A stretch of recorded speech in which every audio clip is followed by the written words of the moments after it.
කුමාරි මම අර for mothers කියන වීඩියෝ එකට කුමාරි මැසේජ් එකක් දාලා තියෙනවා මෙහෙම. ඇයි බං ඔබ බුට් කාලා දින්නේ කියලා.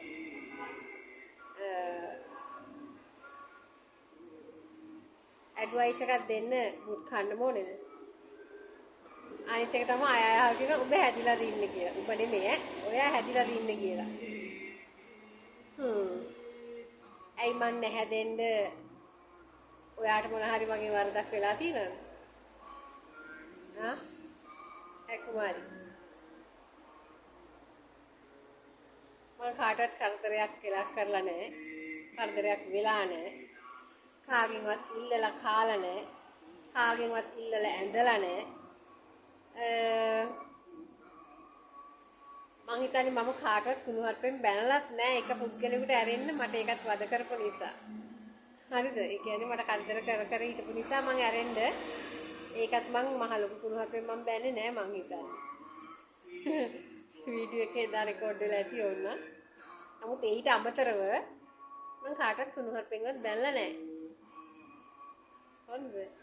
මං දන්නේ ඇයි බං උඹ හැදිලාද ඉන්නේ කියලා කියන්නේ හේතුව මොකද කියලා මම දන්නේ නැහැ. කොහොමද මම ඔයාලට කරදරයක් කරලා නැහැ කියලා මට විශ්වාසයි. කාටවත්. ඔයාලට නෙවෙයි කාටවත්. මම හමු කරලා මම කනවා බොනවා. මම අදිනවා පළදිනවා. මම අපේ අම්මටවත් බරක් වෙන්නේ නැතුවයි ජීවත් වෙන්නේ. හරිද? ඒ නිසා මම හැදිලා ඉන්නේ.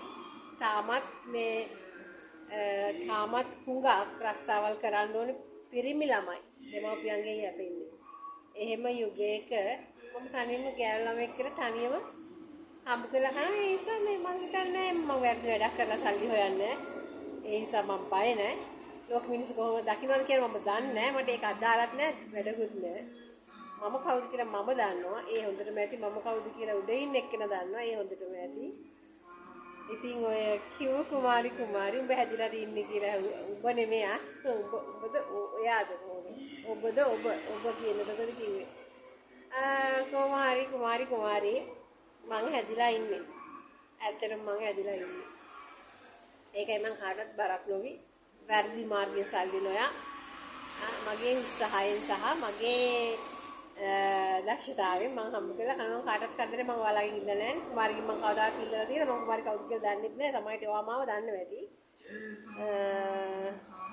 ඒ නිසා කුමාරි මං ඔයාගෙන් කවදාවත් ඉල්ලලාත් නැහැ. ඉල්ලන්නෙත් නැහැ. ඉල්ලන්න සිද්ධ වෙන්නෙත් නැහැ කාගෙන්. මොකද මං ඒ තරම් යහපත් ජීවත් වෙනවා. මං දෙයනවා විශ්වාස කරනවා. ඉතින් අනිත් අය ඉතින් මාව කරදරයක් කරගෙන ඉන්නවද දන්නේ නැහැ. ඒක ඉතින් මම දන්නේ නැහැ. මම බය නැහැ. මං හැදිලා ඉන්නේ. ඒකයි මට මෙච්චර දින අය ආශිර්වාද කරන්නේ. මම දවසින් දවස ඉස්සරහට යන්න. ඒක තමයි හොඳම උදාහරණය.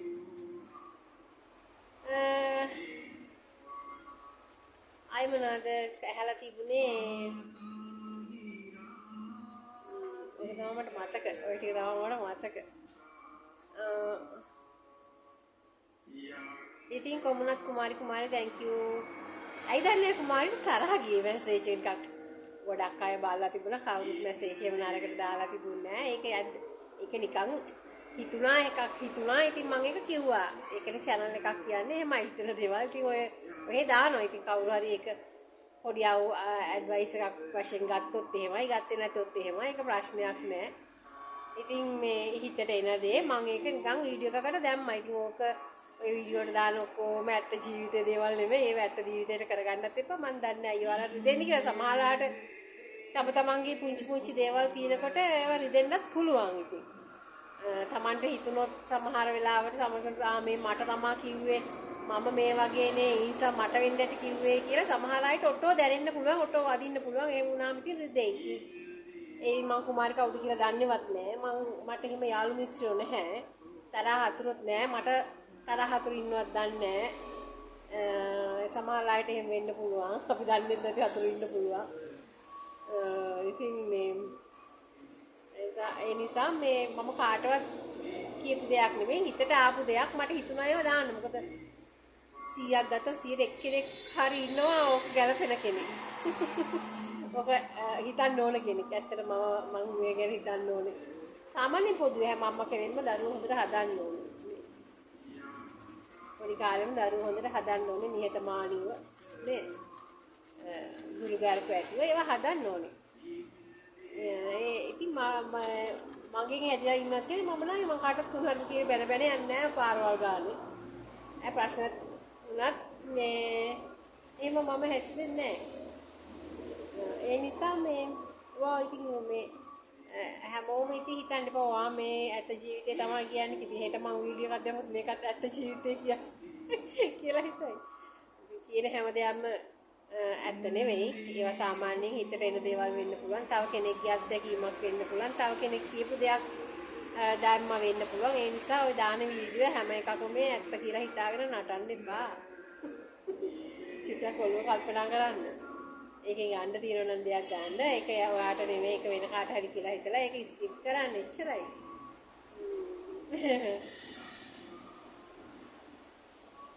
ගොඩක් ස්තුතියි anyway කුමහුණත්. Thank you so much Kumari. See you next time.